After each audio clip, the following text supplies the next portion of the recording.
Bien, eh bien, je suis content de retrouver Bonjour. l'équipe de choc bonjour Paul, de l'équipe de choc des Republicans in France. Bon, mon accent ne s'est guère amélioré depuis la dernière fois que je les ai reçus l'un et l'autre. C'était sur le plateau de Géopolitique Profonde un vendredi soir. À la fois le président de Republican in France et son porte-parole, Philippe Carsanti. Donc je vous salue tous les deux et je vous dis bienvenue dans cette matinale de Géopolitique Profonde. Bonjour Paul, bonjour Philippe. Bonjour. Vous nous Bonjour. entendez bien et on vous entend, Philippe. Bonjour, merci. Oui, bonjour, merci. C'est l'essentiel. Bien, eh bien, messieurs, je vous vois avoir plutôt, alors je ne vois pas Philippe, mais je vois Paul, je lui vois plutôt un sourire pour évoquer à quelques jours de la fin, il ne faut pas dire du jour des élections aux États-Unis, hein, puisque ce scrutin a débuté, nombre d'Américains ont déjà voté par anticipation, et d'ailleurs les résultats, vous le savez, on a eu David Lane à plusieurs reprises dans expert, à mon avis, numéro 1 du système électoral américain en France, tout du moins. Il y a une somme de 2 livres à venir. D'ailleurs, on l'invitera à cette occasion. On sait tout ou on en sait beaucoup plus et on comprend beaucoup mieux cette espèce de jungle un peu du système électoral américain très spécifique, très particulier, avec une loi électorale qui diffère d'un comté à un autre, d'un État à un autre. Et puis alors, étant donné que les juges sont élus aussi, ça a du bon d'élire les juges. Quand on voit le syndicat de la magistrature en France, on dit que ça a du bon. On aimerait bien voir à ce que ce syndicat de la magistrature et son mur du con soient soumis à l'élection. Je pense qu'il y aurait un bon débarras. Mais évidemment, si ça a des avantages, le système électif, ça a aussi des désavantages. Et donc, quand vous avez un code électoral, un comté, un État démocrate avec un juge démocrate, et qu'on dit évidemment il faut aucune limite à la restriction du droit de vote, et que évidemment c'est la porte ouverte à toutes sortes de risques de fraude électorale, on s'inquiète. Donc voilà, tout ça pour dire, j'en reviens à mes moutons dans ce grand angle, que l'espoir par rapport aux dernières fois que je vous avais eu, Paul, où on était sur la fin de la candidature de Joe Biden et le début de sa succession assurée par sa vice-présidente Kamala Harris, il y avait un peu de soupe à la grimace. Il est vrai par rapport, en tout cas, à ce qui est le candidat des Républicains. Et puis les choses depuis ont beaucoup évolué, Paul, depuis quelques mois, depuis l'intronisation en fanfare cet été de Kamala Harris. Ah bah ça c'est dommage parce que j'allais justement poser la question à Paul et c'est le moment qu'il trouve pour disparaître. Je vais attendre qu'il veuille peut-être bien revenir parmi nous pour lui demander de répondre finalement sur la dernière séquence par rapport à la dernière fois que j'ai pu échanger avec lui. Mais l'on me dit que ça va peut-être mettre un petit peu de temps pour que Paul puisse revenir parmi nous. Donc en fait, mon cher Philippe, la question c'est à vous que je la pose. Les dernières semaines, derniers mois, dernière semaine en tout cas, de cette campagne présidentielle américaine sont plutôt clairement en faveur d'une dynamique de Donald Trump. Oui, je suis d'accord. Vous savez, depuis que Kamala Harris a été lancée comme candidate, j'anticipe une large victoire du Parti républicain et de Donald Trump. C'est quelque chose qui apparaît de plus en plus. J'invite vos téléspectateurs et auditeurs à aller écouter ce que dit Kamala Harris en anglais, en version originale.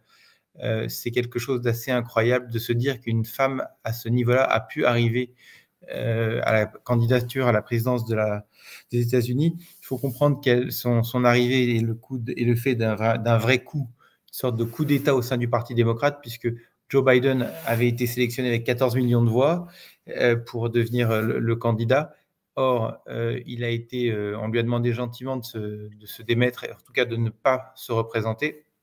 Et donc, elle a été imposée par l'establishment du Parti démocrate, c'est-à-dire Nancy Pelosi, la famille Obama, la famille Clinton, toute une sorte si je voulais être méchant, je pourrais dire de mafia ou en tout cas de nomenclatura du Parti démocrate. Et le fait de ne pas avoir été sélectionné par un processus démocratique fait qu'on a une candidate complètement inepte. Moi, je parle souvent à des démocrates à Washington qui me disent on sait qu'on a perdu parce qu'on sait qu'elle est très très mauvaise. J'invite vraiment vos auditeurs et téléspectateurs à regarder, à écouter Kamala Harris. Elle ne fait que répéter en boucle des phrases. Elle a un prompteur et dès que son prompteur s'arrête, elle n'est plus en mesure de prendre la parole. Son candidat à la vice-présidence est une catastrophe absolue. Il a lui-même dit en Tim direct Walz. que c'était Tim Walz, pardon. Oui, il a même dit en direct I'm a knucklehead, c'est-à-dire je suis un imbécile. Questionné.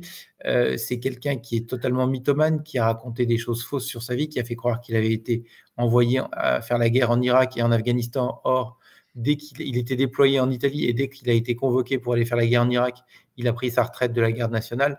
Donc, on a vraiment une équipe, j'allais dire, extrêmement faible du côté démocrate. De l'autre côté, on a Donald Trump, Elon Musk, RFK. On a aussi Tulsi Gabbard. On a une vraie équipe de champions. Alors, je dirais que c'est un petit peu comme si un club de Champions League s'attaquait à un club de seconde division française. Si tel est le cas, on ne s'en plaindra pas. On voit quand même que... alors, est-ce que face à ça, les démocrates accepteraient, on va revenir sur le déroulement des élections, mais on voit, c'est un des derniers éléments en date, ce sont des urnes qui brûlent. Est-ce que vous croyez que le système démocrate, en tout cas qui est au pouvoir, va accepter si facilement ce qui pourrait être sa défaite? Parce que vous présentez les choses en disant, mais alors d'un certain nombre de militants, on sait qu'on va perdre, mais est-ce que on sait qu'on va perdre, mais est-ce que ça va être si facilement accepté? Alors, ce sont les démocrates qui savent qu'ils vont perdre. Je parle au niveau, au niveau de certains dirigeants. Oui, écoutez, moi, je crois que c'est plus le système médiatique mensonger qui nous raconte des histoires impossibles. Vous savez, en France, par exemple, le week-end dernier, il y avait 3 émissions qui sont enchaînées sur France 5. Où on nous expliquait que Trump, c'était Hitler, Trump, c'était un nazi, Trump, c'était un fasciste. Il y avait vraiment 3 émissions qui sont enchaînées là-dessus. Donc, je crois que c'est plus le système médiatique qui nous raconte une histoire mensongère qui est en difficulté. En France en particulier. Oui, oui, mais vous avez aussi la même chose aux États-Unis. On a des prises de position dans certains médias américains qui sont vraiment inquiétantes. Oui, du genre. Oh, bien, vous avez, par exemple, quand il y a eu le débat sur ABC entre Donald Trump et Kamala Harris, on a pu voir que les questions étaient complètement, je dirais, extrêmement agressives vis-à-vis de Trump, très gentilles vis-à-vis de Kamala Harris, qu'elle n'était jamais fact-checkée, que lui, il était fact-checké et parfois de façon mensongère. Maintenant, moi, je ne suis pas inquiet sur le soir de l'élection parce que j'anticipe une large victoire du Parti républicain et de Donald Trump. C'est-à-dire que je crois que l'élection va se dérouler. Je pense qu'au cours de la nuit, on va très vite voir que Donald Trump a de l'avance et je n'ai pas d'inquiétude. Dans le cadre des anticipations sur des anticipations sur les résultats, il y a 7 États pivots autour desquels on attend les résultats et je suis assez confiant là-dessus. Mais je pense qu'on peut aussi espérer des victoires dans d'autres États, notamment la Virginie et le New Hampshire. Qu'est-ce qui vous permet d'être aussi optimiste quand on regarde les sondages? On est en effet plutôt on est sur une dynamique Trump, et on est sur un croisement actuellement des courbes, et au niveau national, et au niveau des swing states. Néanmoins, ça reste, semble-t-il, si on à en croire les sondages, dans un mouchoir de poche. Donc, est-ce que vous considérez que les sondages ne tiennent pas compte, il y aurait un biais négatif vis-à-vis du vote Trump? Comment justifiez-vous, mon cher Philippe, cet optimisme? Alors d'abord, il est plaisant, par ailleurs, mais... On sait qu'à 50-50, donc là actuellement 49-49, ça donne un large avantage à Donald Trump, notamment grâce au système électoral américain avec les grands électeurs. Maintenant, pour ce qui concerne les sondages, oui, peut-être qu'il y a un vote Trump qui est sous-estimé, mais il y a surtout une dynamique. Et regardez, je crois que les gens votent avec leurs pieds aussi. Regardez l'enthousiasme qui se déploie autour de Trump. Et regardez, par exemple, ce que disaient récemment Joe Biden et Barack Obama. Ils étaient aux obsèques de Ethel Kennedy je crois, il y a une dizaine de jours. et on a pu prendre des gens qui lisent sur les lèvres pour savoir ce qu'ils se disaient, et on a pu voir qu'ils se disaient la campagne de Kamala ne va absolument pas, ça ne va pas bien du tout. Et c'est quelque chose qui apparaît de jour en jour. Donc les médias ont beau faire ce qu'ils veulent, ils ont beau essayer de dépeindre Donald Trump comme un nazi, comme quelqu'un de totalement monstrueux, ça ne marche pas. Les gens en ont assez qu'on les traite de nazis. On a vécu ça en France aussi. On a pu voir la même chose avec le Rassemblement national. Les gens traitaient le Rassemblement national de nazi. On nous expliquait que Jordan Bardella, c'était un très lointain descendant d'Hitler. Vous avez pu voir que en fait, ça ne marche pas. Les gens ne se laissent plus intimider. Alors, ils peuvent faire tout leur tripatouillage dans un système français à 2 tours ou derrière, dans chaque circonscription, ils arrivent à faire ensuite des alliances totalement ineptes. Mais aux États-Unis, ça ne marche que il y a une élection à 1 tour et les gens vont voter. Je crois qu'il y a une forte mobilisation du côté républicain, des gens qui en ont vraiment assez qu'on les traite de cette façon-là. Mais en 2020, il y avait déjà cet enthousiasme pour Donald Trump. On rappelle quand même que Biden faisait campagne dans son sous-sol et n'est guère sorti pour y faire campagne. Et il n'y avait personne. Alors certes, cette fois-ci, ils utilisent l'intelligence artificielle, paraît-il, les démocrates, pour garnir leur bien maigre bataillon lorsqu'elle sort enfin de la Maison-Blanche, Kamala Harris. Mais cet enthousiasme, il existait déjà. On le connaît, l'enthousiasme. Alors oui, mais non. Alors la première chose d'abord, c'est que maintenant, en cas de problème, il y a X qui est détenu par Elon Musk qui permettrait de révéler la vérité en temps réel. Donc là, c'est déjà la première chose. La deuxième chose très importante, c'est le comparatif. Maintenant, les Américains peuvent faire un comparatif entre 4 ans avec Donald Trump et 4 ans avec l'administration Biden-Harris. Et donc, si vous regardez ces 4 ans, au niveau économique, il n'y a pas photo, c'est-à-dire qu'une économie florissante du côté de Trump, une inflation et des taux d'intérêt très élevés du côté de Biden-Harris. Au niveau de la politique intérieure, une immigration débordante, une criminalité explosive sous l'administration Biden-Harris, alors que c'était beaucoup plus apaisé du côté de Donald Trump. Et enfin, en politique étrangère, un monde apaisé, aucune guerre déclenchée par Donald Trump. Et là, du côté de Biden-Harris, on a non seulement la débâcle en Afghanistan avec l'abandon de 40 milliards de dollars d'armes sur place, on a aussi cette faiblesse américaine a enclenché la guerre en Russie, la guerre que la Russie a déclarée à l'Ukraine, et ensuite la guerre au Proche-Orient. L'Iran s'est senti pousser des ailes et a envoyé ses subordonnés ou ses proxys faire la guerre à Israël. Donc, toutes ces choses-là font que quand vous comparez 4 ans de Biden-Harris et 4 ans de Trump, on demande aux gens quand étiez-vous mieux? Eh bien, ils ont une sorte de nostalgie des années Trump. Ah bah oui, mais justement, mais j'aimerais vraiment, parce que je suis d'un naturel peu optimiste, il est vrai, j'aimerais revenir encore sur cet enthousiasme. Moi, cet enthousiasme de Trump, je l'ai ressenti aussi profondément, et pas seulement parmi mes amis républicains en France, mais aussi en 2020, même s'il y avait une division certaine au sein du Parti républicain, qui existe d'ailleurs toujours, mais je dirais que le MAGA maintenant est en train quand même de tout emporter sur son passage pour le Parti républicain. Comment expliquer tout de même qu'à quelqu'un qui est, à mon avis, les troubles cognitifs, ça date pas d'hier, s'il en est là aujourd'hui, Biden, c'est qu'il y a 4 ans, lorsqu'il a été élu, c'était déjà, moi je me souviens d'interviews lunaires qu'il accordait le jour même des élections pour les commenter. Il était venu vers des journalistes, c'était effarant. Il était déjà totalement, excusez-moi du terme, mais à côté de ses pompes. Et pourtant, il avait réussi à gagner. Comment l'interprétez-vous, à part un système généralisé de fraude, mais peut-être ne partagez-vous pas cette opinion? Alors, votre question, c'est est-ce qu'il y a eu des fraudes il y a 4 ans? Comment expliquer cet enthousiasme qui était fort encore en 2020? Comment l'élection de 2020 a-t-elle pu lui échapper? Et comment est-on sûr que ça ne va pas se reproduire en 2024? Avec, entre autres, la fraude, mais peut-être n'est-ce pas la seule explication, je ne sais pas.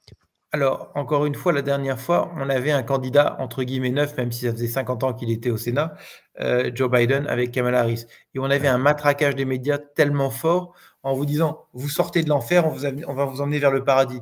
Les gens ont compris que l'enfer était plutôt le paradis et on les a conduits vers l'enfer. Pour ce qui concerne les troubles cognitifs de Joe Biden, je ne sais pas si vous vous souvenez, mais je le disais un petit peu partout qu'il n'était pas en mesure de se représenter. Il y a encore une chose assez importante. Oui. Rendez-vous compte qu'aujourd'hui, on est le 30 octobre et qu'il est censé quitter la Maison-Blanche le 20 janvier, puisque l'élection a lieu mardi prochain, le 5 novembre, mais il va rester le président en charge jusqu'au 20 janvier. Ça fait quasiment 3 mois. On est un homme qui n'est pas en état de gouverner le monde, alors que le monde est de plus en plus dangereux. On a une guerre en Russie-Ukraine, une guerre au Proche-Orient et potentiellement de fortes tensions en Chine. Ce qui est extrêmement grave aujourd'hui, c'est de voir Joe Biden être éventuellement capable d'être encore présent pendant cette période-là. Pour ce qui concerne l'optimisme, mon optimisme, c'est quelque chose d'intuitif. Je peux me tromper, mais j'ai l'impression, et quand on regarde aussi certaines statistiques sur ce qu'on appelle les early voters, les gens qui votent en avance, on voit que les républicains rattrapent leur retard par rapport à la dernière fois. Il y a une forte mobilisation. Et vraiment, le fait d'en avoir marre d'être traité de nazi, d'être traité de, comme le disait Hillary Clinton, de déplorable. Vous savez, il y a des fautes qui ont été commises du côté de la campagne de Trump. Par exemple, ce meeting au Madison Square Garden de dimanche, il y avait de très bonnes choses, mais il y avait des choses totalement inconséquentes. C'est-à-dire que faire venir sur scène tout un tas de gens qui ont un petit peu ridiculisé quand même la campagne de Trump vis-à-vis des gens, on va dire, raisonnables de la campagne Trump, c'était une erreur. Laisser parler cet humoriste, c'est faire prendre des risques. Alors, oui, l'instrumentalisation des médias fait qu'une mauvaise blague d'un humoriste s'est retournée contre Donald Trump, mais d'un autre côté, il y a eu une mauvaise blague du côté démocrate lors d'un meeting où un homme s'est moqué des Mexicains en les traitant de voleurs, en disant que tous les Mexicains étaient des voleurs, mais aucun média n'en parle. Donc, le Guardian, vous voyez, donc a titré suite au Madison Square Garden qui était tout de même rempli et ce qui montre la ferveur, donc, quoi qu'on en dise, autour de Donald Trump. Trump remplit le Madison de colère, de vitriol et de menaces racistes. Voilà. Oui, ce qui est totalement vrai. Le racisme. Staline et Mao. Il est à la fois, il gaze les gens, il les envoie dans des goulags et il les affame au travers de la révolution culturelle. C'est extraordinaire. On se demande ce cumulatif. C'est-à-dire mais quand même, ça a des conséquences, tout ça. Alors oui, ça a des conséquences. C'est un matraquage. Mais j'ai aussi l'impression que ça a une autre contre-conséquence, c'est-à-dire que les gens ne supportent plus de se faire manipuler par les médias. Les médias, on voit que les médias mentent, enfin les médias dominants mentent de plus en plus. Vous savez, l'accusation de nazisme, de fascisme de Trump, regardez le meeting de Donald Trump, il y avait, vous savez, les latinos aujourd'hui votent massivement de plus en plus en faveur de Donald Trump. C'est la même chose pour les Noirs aux États-Unis. Alors, c'est la même chose paradoxalement aussi. Vous savez, ce qui est très étonnant, c'est que Donald Trump a été un président très favorable à l'État d'Israël et aux Juifs. Pour autant, une majorité de Juifs américains ont gardé cet ancrage idéologique vers le Parti démocrate, mais quand même, la proportion de gens qui se détournent du Parti démocrate est assez importante. Quand aujourd'hui, vous voyez par exemple qu'au Parti démocrate, vous avez de nombreux gens qui sont des pro-Hamas, pro-Hezbollah, ça incite beaucoup de gens, juifs ou non, à se détourner de ces soutiens des groupes terroristes. Donc, c'est intuitif, c'est quelque chose que l'on voit dans les chiffres. Je pourrais me tromper, on pourrait vous moquer de moi mardi prochain, mais moi je crois qu'on est bien engagé. Je ne pense pas que j'aurai l'humour et l'humeur de vous moquer, sachant qu'en plus je fais le même pronostic que vous. Je pense que Trump va gagner. Peut-être pas de façon si large, mais il va gagner. Et en effet, de toute façon, un des arguments, c'est l'usure du pouvoir. Est-ce que vous pourriez revenir un petit peu sur le plan intérieur, parce que c'est quand même ça qui est majeur en général dans les élections américaines, surtout avec un candidat Trump qui est dans une logique nationale, qui n'est pas dans une logique impérialiste, qui est un homme qui veut, c'est d'abord l'Amérique, d'abord les Américains. Est-ce que vous pourriez nous dire un peu l'état de l'Amérique aujourd'hui et dans quel état les démocrates laissent aujourd'hui l'Amérique sur le plan intérieur? Parce qu'on nous dit tout est formidable, l'économie n'a jamais été aussi prospère. Alors, naturellement, on va être d'accord, ça n'est pas vrai. C'est vrai que les indices de la bourse de New York sont au plus haut, mais ça ne correspond pas à la vie de l'Américain moyen. C'est sûr que c'est important parce que les Américains sont plus investis sur les marchés financiers, mais au quotidien, les Américains souffrent. Ce que je vous disais, au niveau de l'inflation, au niveau des taux d'intérêt, au niveau du pouvoir d'achat. C'est une situation inextricable et on vous sort des chiffres. Par exemple, on vous dit oui, sur 4 ans, il n'y a eu que 20% d'inflation. C'est totalement faux. C'est une manipulation des chiffres. Si vous regardez le prix de l'essence ou les prix comme on dit, chez l'épicier, vous voyez que le panier vous a coûté beaucoup plus cher. Ça, c'est la première chose. Pour ce qui concerne l'insécurité, elle est explosive et elle est explosive notamment en raison de la vague d'immigration incontrôlée qui a été lancée par l'ouverture des frontières du côté de Joe Biden et de Kamala Harris. Je vous rappelle que Kamala Harris était la responsable des frontières. Elle avait été notée comme on dit, la tsariste des frontières, et on a pu voir le désastre. Donc, tout cela fait qu'il y a aussi une consommation de drogue et une importation de drogue par cette frontière du Sud au niveau du Mexique catastrophique, des drogues de synthèse qui sont en train de détruire certaines villes des États-Unis. Aller à San Francisco, aller à Los Angeles, aller du côté de New York aussi. Les hôtels sont bondés de clandestins. C'est une catastrophe. Donc, l'Américain qui vit aux États-Unis et qui ne vit pas dans son îlot protégé, je dirais, très démocrate élite, se rend bien compte que le pays ne va pas bien. Alors, vous avez des choses qui posent problème du côté républicain. Encore une fois, je vous le disais tout à l'heure, il y a quelques points qui peuvent poser problème, notamment du côté des femmes, avec ce qu'ils appellent les droits reproductifs, que moi j'appellerais tout simplement le droit à l'avortement. Mais d'un autre côté, les femmes ont été très, très maltraitées sous l'administration Biden, avec notamment leur wokisme et l'importation d'hommes dans les compétitions sportives féminines. Vous avez un nombre d'hommes vraiment clairement, mais qui se déguisaient en femmes avec une perruque ou avec des cheveux longs et qui sont allés battre des femmes physiquement dans des compétitions sportives d'athlétisme, de natation, de sport de combat, qui ont totalement maltraité les femmes. Et j'insiste, un dernier point, au niveau du problème des femmes, l'importation de ces, on va dire, au moins 15 millions de clandestins qui ont semé le chaos dans certaines villes, ont aussi mis en difficulté les femmes, puisque les femmes sont les premières victimes quand il y a non seulement des crimes sexuels, mais des vols. Elles sont beaucoup plus vulnérables que ne le sont certains hommes. On a l'impression que la révolution Trump gagne non seulement certains esprits, mais certaines catégories. On n'imaginait pas, il y a encore 4 ans, que ceux qu'on appelle la mafia PayPal pourraient à ce point soutenir Musk, Thiel. Alors, oui, moi, je n'appellerais pas ça la mafia PayPal. Non, mais c'est eux-mêmes, c'est la team PayPal. Ça, hein. C'est la team PayPal, c'est la team PayPal, oui. C'est l'équipe PayPal. C'est des gens, ce sont des gens géniaux. Moi, j'ai rencontré Peter. Ah, mais j'ai pas dit le contraire. Ouais. Non, mais je veux dire, moi, de la mafia, je garde ce mot-là pour le côté démocrate, c'est-à-dire vraiment le côté obscur, alors que les gens de PayPal ont vraiment fait quelque chose. Je sais que vous le disiez de façon non agressive, mais le mot mafia est quand même connoté négatif, et je crois qu'on peut garder ça pour le Parti démocrate. Vous savez, je dis souvent le Parti démocrate. Mais vous savez, regardez les fils de pub à une époque en France. C'est eux-mêmes qui se définissaient comme ça. Vous avez raison. Mais je dis souvent le Parti démocrate, c'est le parti des menteurs. Ce sont des gens qui mentent tout le temps. Kamala Harris, pour augmenter son CV, a été obligée de mentir en faisant croire qu'elle a eu un emploi chez McDonald's. Quand vous êtes obligé de mentir et d'inventer une telle chose pour faire croire que pour vous gonfler, vous imaginez ce sur quoi vous mentez aussi. Comme je vous le disais, Tim Walz a menti sur son passé, son soi-disant passé glorieux en tant que soldat. Donc on a vraiment une équipe Trump exceptionnelle.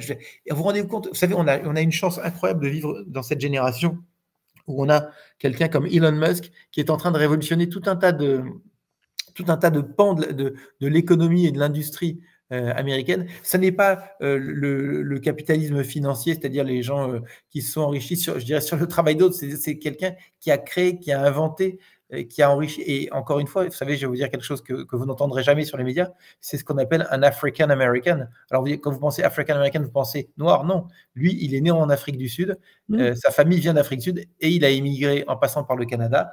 Il est devenu ensuite citoyen américain, mais c'est vraiment le rêve américain, quelqu'un qui vient d'Afrique aux États-Unis et qui devient milliardaire. Enfin, multi. Mais alors, en ne passant pas justement sur les individualités, néanmoins, on n'imaginait pas, il y a 4 ans ou il y a 8 ans, qu'une partie de la Silicon Valley basculerait du côté de Trump? Est-ce qu'il y a des raisons déjà économiques? Est-ce que c'est la crainte de la censure? Est-ce que l'esprit libertarien de ces jeunes patrons brillantissimes qui révolutionnent la tech serait à l'origine parce que les démocrates vont trop loin aussi dans la censure par rapport au réseau? Alors, vous avez entièrement raison. Le côté libertarien de la Silicon Valley fait que ces gens-là en ont, je veux dire, assez de ces tentatives de censure, mais il y a autre chose. Regardez ce qui est en train de devenir la Californie sous le gouvernorat de Gavin Newsom, qui est un démocrate, qui est vraiment un cauchemar. Le nombre de mes amis qui sont des grands investisseurs de la Silicon Valley, qui sont en train de quitter la Californie pour s'installer soit au Texas, comme l'a fait Elon Musk, soit en Floride, qui sont 2 États républicains, parce qu'ils veulent la liberté. Vous savez, en France, on est habitué à avoir notre vie contrôlée par l'État. Ça n'est absolument pas le cas aux États-Unis. Aux États-Unis, c'est un pays de liberté.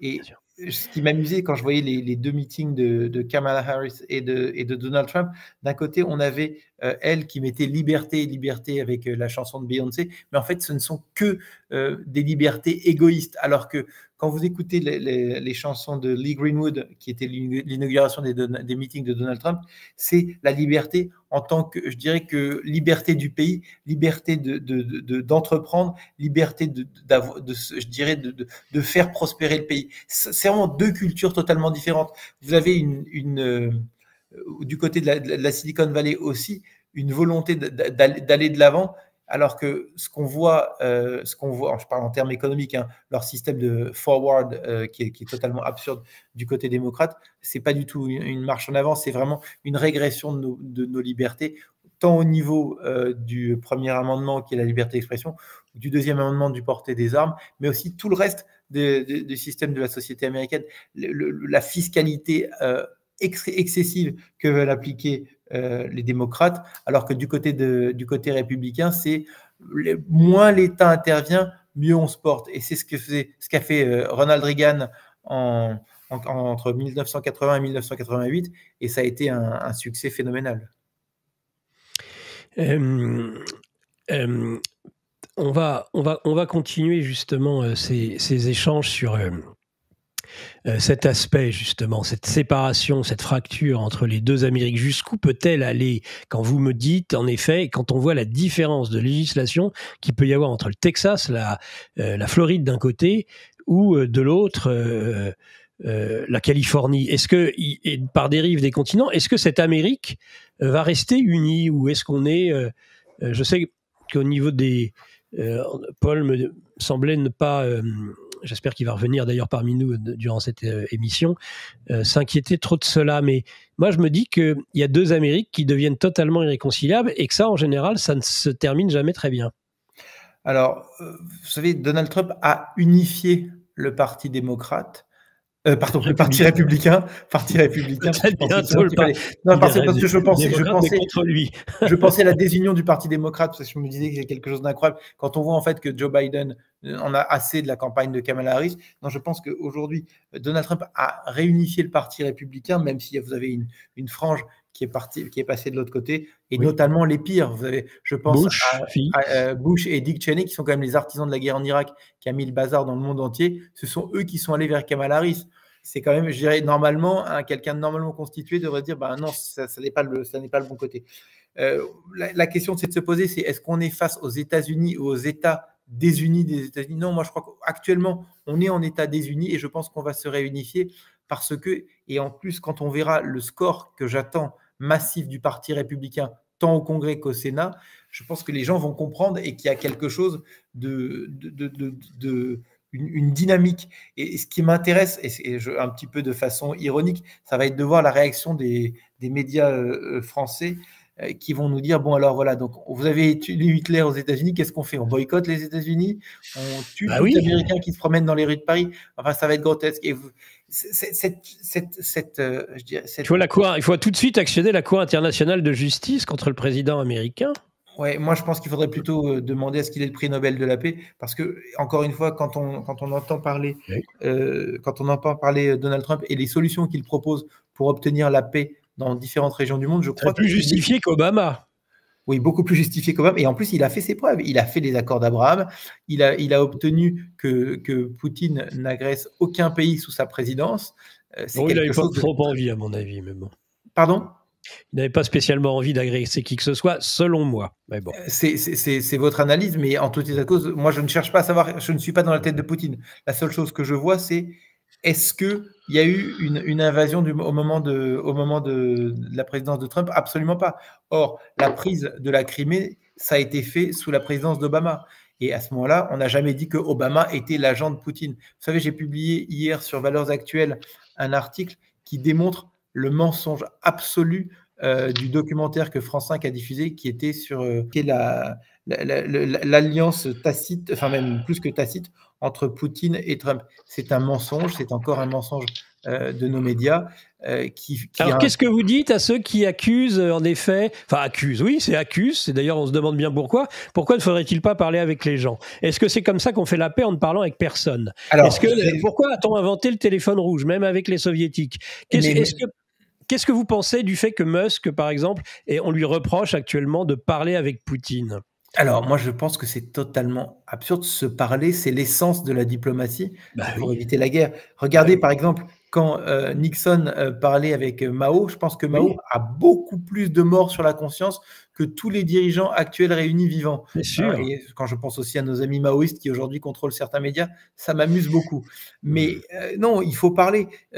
Poutine, on peut le diaboliser, on peut penser ce qu'on veut. Aujourd'hui, il gouverne un pays qui s'appelle la Russie, qui est le plus grand pays du monde en termes de superficie, qui a une armée qui pourrait être menaçante même pour l'Europe. Donc aujourd'hui, il est très important de parler avec tout le monde, d'échanger. Je pense qu'il est aussi important de neutraliser le danger iranien, qui n'est pas seulement un danger au Proche-Orient, mais qui est un danger pour l'Europe. Vous savez que les missiles hypersoniques de l'Iran avec une charge nucléaire pourrait menacer l'Europe. L'État d'Israël sait se défendre puisqu'ils ont des systèmes de boucliers antimissiles, ce que nous n'avons strictement absolument pas en Europe. Donc nous sommes plus vulnérables et plus en danger par rapport aux menaces iraniennes. Donc c'est pour ça que je pense qu'il faut laisser Trump reprendre la direction du pays et reprendre la direction de la diplomatie. Aujourd'hui, on le sait, quel sera l'accord de paix qu'il y aura entre la Russie et l'Ukraine. Il y a 1 million de victimes depuis 2 ans et demi. Okay, on va aller jusqu'où comme ça? On va laisser cette guerre se développer, on va laisser les Ukrainiens se faire tuer, les Russes se faire tuer, blesser, on va laisser ces pays devenir complètement exsangues. Non, il faut arrêter. La Crimée, personne n'imagine que la Crimée retournera aux mains de l'Ukraine. Personne n'imagine sérieusement que le Donbass retournera aux mains de la Russie. Alors on va vous dire, ah oui, mais le droit international, l'inviolabilité des frontières. Mais ça n'a aucun sens. Aujourd'hui, il y a un moment donné où ces grands principes internationaux, où les Européens et les Américains, enfin les démocrates sont prêts à aller faire la guerre en Ukraine jusqu'à la mort du dernier Ukrainien, c'est absolument scandaleux. Aujourd'hui, on a 2 peuples qui sont martyrisés. Il est temps que ça s'arrête et il est temps d'apporter des garanties de sécurité à l'Ukraine pour que ça ne se reproduise plus, pour que les frontières soient maintenant figées, qu'on en reste là. Et c'est comme ça que je pense que Donald Trump réglera le problème. De la même façon, c'est ce que Trump appelle la paix par la puissance. Le côté dissuasif des États-Unis, qui a une armée ultra puissante qui dépasse de très très loin toutes les armées mondiales. Simplement, quand on voit la débâcle qu'il y a eu en Afghanistan, c'est normal que les autres se disent, écoutez, si les États-Unis c'est un tigre de papier, allons-y gaiement, que ce soit au Proche-Orient ou en Ukraine. Et je crains que la Chine, sous une administration, vraiment Dieu nous en préserve, Harris-Walz, se sente des ailes poussées partout. Et ce serait vraiment une débâcle, non seulement militaire des États-Unis, mais ce serait une débâcle pour tout l'Occident. Et ce serait aussi au niveau du wokisme, au niveau de tout un tas de choses, de l'immigration, ce serait une catastrophe. Mais vous savez aussi, ça laisserait pousser des ailes aussi à Emmanuel Macron, qui est en roue libre, qui est, je dirais, probablement le président français aujourd'hui le plus catastrophique qu'on ait jamais eu. Et pourtant, sachant qu'on a eu quand même des prix Nobel de nullité en France qui se sont succédés, mais là, on a quand même quelqu'un qui a perdu les pédales, si je peux me permettre cette expression. Vous pouvez vous la permettre. Et la relation avec la Chine, quelle serait-elle et quelle différence y aurait-il Et après, on reviendra plutôt sur l'aspect national et j'espère que nous pourrons aussi inclure rapidement Paul dans ces échanges. Juste une dernière question, Philippe, peut-être sur la Chine. Est-ce que c'est l'axe principal de la guerre commerciale, je ne sais comment employer, oui. Oui, vous avez raison, mais c'est pas seulement commercial, c'est vraiment c'est l'axe stratégique aux États-Unis. C'est-à-dire que depuis la présidence d'Obama, on a bien vu que les préoccupations des États-Unis se sont déplacées de l'Europe et du Proche-Orient vers la Chine, qui est non seulement le rival économique, mais le rival politique et aussi le rival militaire qui est en train de se créer. Alors même si c'est bien moins fort militairement, sachant que les États-Unis sont déployés dans le monde entier, c'est un problème pour les États-Unis d'avoir un régime dictatorial, parce que rappelons que c'est le Parti communiste chinois qui dirige ce pays, c'est-à-dire une vraie dictature. Et n'oubliez surtout pas aussi une chose, Tim Walz, le colistier de Kamala Harris, a fait ces 30 dernières années 30 voyages en Chine. J'insiste bien, quand on fait 30 voyages en Chine dans un pays, dans une dictature communiste, c'est qu'on a des liens avec ce pays assez étonnants. Encore une fois, les médias passent tout cela sous le tapis, personne n'en parle, c'est extrêmement inquiétant. Si par exemple le colistier de Donald Trump avait fait 30 voyages en Russie, imaginez, on vous parle de 7 coups de fil de Donald Trump ou de quelques coups de fil de Elon Musk avec Poutine, et c'est catastrophique, mais le colistier de Kamala Harris a le droit de faire 30 voyages en Chine dans le Parti communiste chinois. Cette dictature catastrophique qui vraiment, pour le coup, emprisonne, envoie en camp de concentration les Ouïghours, maltraite son peuple et maltraite les pays alentours. Donc vraiment, oui, la Chine est un problème, et sous Trump, le problème sera réglé. Mais je crois qu'on a Paul qui revient. Je pense que voilà, merci Philippe. Je vais céder la parole à Paul. Restez parmi nous, mais voilà, on va revenir sur l'enthousiasme, je suppose, qui gagne les républicains, Republican in France ou Republican overseas, enfin toute la communauté républicaine en France. On sent, j'espère que vous avez déjà préparé le lieu, la brasserie où vous allez fêter comme il se doit. C'est en tout cas ce qu'espère et c'est pas espère, considère comme une quasi-certitude votre porte-parole, Paul Ring, qui est Philippe Kersanti, des échanges que nous avons eus. Êtes-vous plus optimiste quant à la victoire de Donald Trump que la dernière fois que nous avions échangé, il y a à peu près 2 mois, à l'époque où on disait c'est le renouveau, Kamala Harris, elle va tout emporter sur son passage? Oui, bonjour tout le monde. Rebonjour, Paul. Oui, on a un endroit déjà sélectionné. Bien. Pour au moins regarder l'élection, soirée de 5-6. Heureusement, j'ai une porte-parole comme Philippe et tout le monde peut voir ou attendre pourquoi il est notre porte-parole. Oui, on est optimiste. Ça sera toujours serré. Et comme Philippe a bien expliqué, la décision finale sera grâce à le collège électoral. Oui. Et les États clés. Mais les bons nouveaux pour nous est que Donald Trump est en tête en ce moment de la plupart des États clés. Et il va, je crois, aujourd'hui à Pennsylvanie encore, qui est très, très important pour les nombres de votes électoraux qu'on peut gagner. Je crois que c'est 19. C'est le plus grand de tous les États clés. Et on est optimiste qu'il peut gagner même les autres États comme Michigan, Caroline du Nord. Ça a l'air très positif. Arizona, Nevada, il est en tête aussi. Donc, Georgie. Donc, on voit tout ça. On attend pour tout ça. Donc, vous êtes... qu'est-ce qui s'est passé pour que, alors que vous étiez vous-même, vous disiez, bah oui, Harris, c'était avant même la convention démocrate, va monter dans les sondages, elle va être en tête, et puis après, ça va être difficile, mais on garde espoir. C'était cet été, hein, j'ai souvenir d'échanges que nous avons eu nombreux, Paul, sur Radio Courtoisie, sur GPTV, bien évidemment. qu'est-ce qui a changé la donne? Qu'est-ce qui s'est passé? On nous décrivait un Trump usé, qui faisait une mauvaise campagne, et puis le renouveau, une femme d'origines diverses et variées, puisqu'on ne sait toujours pas si ses origines principales sont indiennes ou de noires américaines. Qu'est-ce qui a fait que que tout semble basculer aujourd'hui en faveur de Trump? Il faut discuter qu'est-ce qui se passait cet été et que Biden était en train de complètement perdre. Kamala Harris a menti. C'est Kamala Harris qui a menti pendant 4 ans qu'il était en super bonne santé. Et, après le débat avec Trump, tout le monde a vu que, en fait, elle est une menteuse. Et elle cache des choses des peuples américains. Elle insulte l'intelligence des peuples américains. Tout le monde a vu. Donc, le moment qu'elle a été choisie par le groupe élite de le Parti démocrate, elle était en tête, bien sûr, parce que c'est quelqu'un de nouveau. Tout le Parti démocrate était enthousiaste que, maintenant, il y a une chance.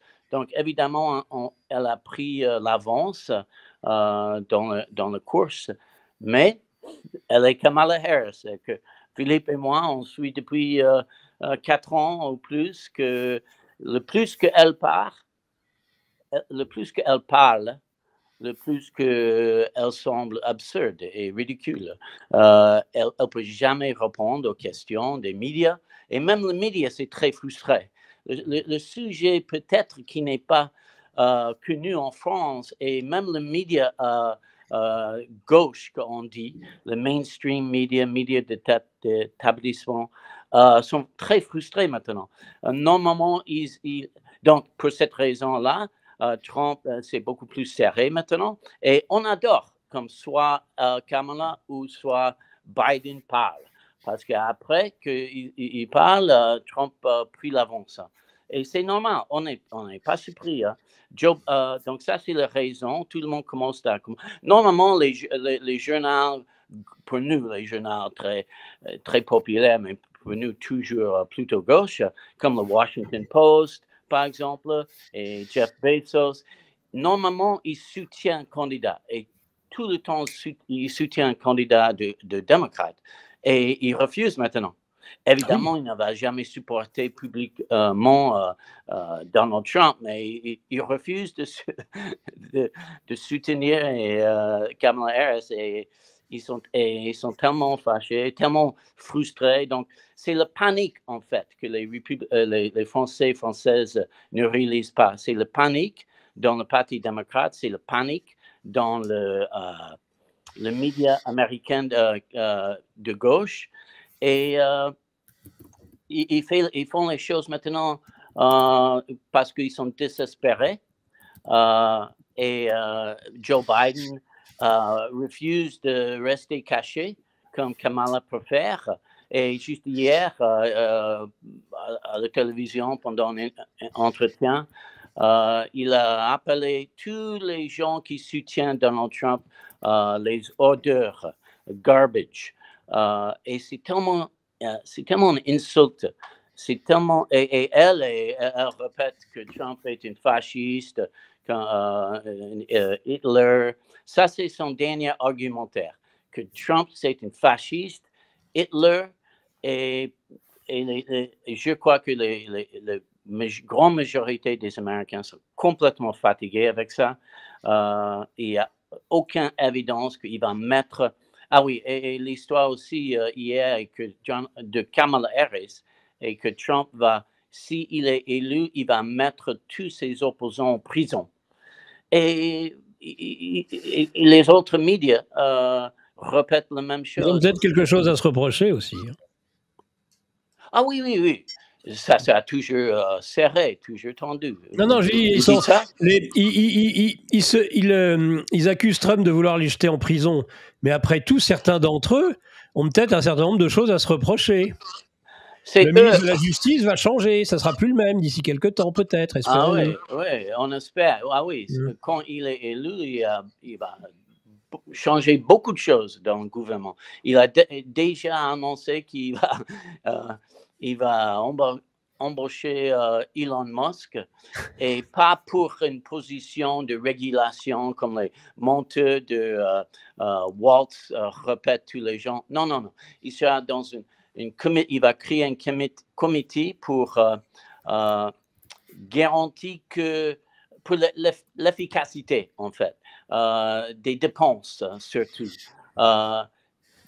Et il a déjà dit qu'il va proposer une réduction de la taille du gouvernement par une grande mesure. Et on est complètement d'accord. On a souvent parlé de la Deep State et les gens qui étaient là dans le gouvernement pour une grande carrière, c'est souvent la gauche. Et il essaie de bloquer les choses proposées par les présidents républicains pendant 2016 et 2020, quand Trump était le président. Donc, oui, il va proposer plein de postes. Donc, les gens doivent être prêts pour quand Donald Trump est élu et quand il prend le poste en fin janvier. Mais Paul Rhine, j'ai non pas une frustration, mais l'impression qu'on ne dit pas tout. Et ça, c'est une impression que j'ai souvent avec mes amis républicains en France, et ce, depuis que je vous suis, c'est-à-dire au moins depuis 2015-2016. Et auparavant, où je m'intéressais entre autres au développement des Tea Party. J'ai l'impression que j'entends la victoire par défaut, là, que vous êtes en train de me décrire, d'un Trump qui est opposé à après quelqu'un qui avait des troubles cognitifs. Celle-ci, on se demande même si... Enfin, on est effaré, en effet, du niveau. Donc ça, très bien. Mais moi, j'aimerais qu'on parle aussi de l'enthousiasme. Alors, Philippe Carsanti a même pu mettre, à un moment donné, sur le Madison Square Garden, un petit bémol en disant il aurait peut-être été préférable de ne pas inviter tel ou tel, ou de ne pas lui permettre d'être en tribune. C'est intéressant d'ailleurs, parce que ça permet de ne pas avoir que des raisonnements monolithiques qui tournent en rond, où on sait tout sur tout, et finalement, à part se répéter, je vois pas ce qu'on pourrait dire de plus. Donc c'est la subtilité de ce genre d'entretien, et on est heureux de vous avoir. Mais moi, je trouve que... Alors, est-ce que c'est parce que c'est pas le cas et que je me fais des idées sur Trump, ou bien est-ce que c'est parce que c'est pas suffisamment pris en considération le MAGA, ce Make American Great Again, qui a révolutionné le parti républicain quand même de Trump. Est-ce que vous pourriez nous parler un peu, Paul, et puis Philippe peut-être aussi, de ce que représente Trump? Parce que certes, elle est peut-être nulle, mais lui... il n'est pas si nul que ça, rassurez-moi. Il a une perspective, une vision des États-Unis qui a quelque chose quand même de renversant par rapport même à ce que les républicains nous avaient habitués depuis pas mal de temps. Mais vous n'êtes peut-être pas d'accord avec ça, parce que c'est ma vision très française. Hein. Excusez-moi, je n'ai pas tout compris, en fait. La question, c'est est-ce que vous pouvez nous donner les éléments positifs aussi de cette campagne par rapport à Trump? Ce MAGA, cette façon de faire de la politique qui est quand même pas très conventionnelle, mais qui porte des résultats, l'enthousiasme. Il n'y a pas que le côté négatif de Harris, cet enthousiasme pour Trump. Comment le décriveriez-vous? Parce qu'il y a deux mondes complètement. Je crois que les gens dans tout le monde voient plutôt le média qui dit que Trump c'est Hitler, Trump c'est un fasciste. Donc il ne peut pas comprendre que Trump est quelqu'un de très très populaire. C'est les mensonges. Tous les médias, presque tous les médias en France, que Philippe et moi on fait, c'est toujours les attaques sur Trump pour les choses qui ne sont pas vraies. Par exemple, Michigan, désolé, New York, Madison Square Garden, il avait 35 000 gens en intérieur et plus de 60 000 gens dans la rue. D'accord? C'était incroyable. Le monde ne voit pas ça parce qu'il adore le pays. il adore les Américains et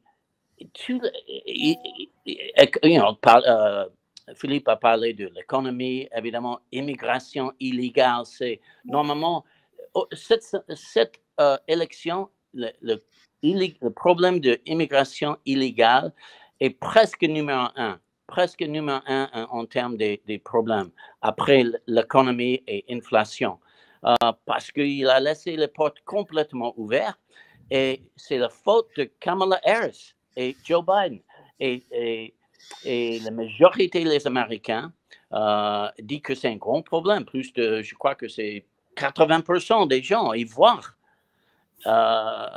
que c'est un grand problème. Même quelques démocrates, mais les démocrates sont une idéologie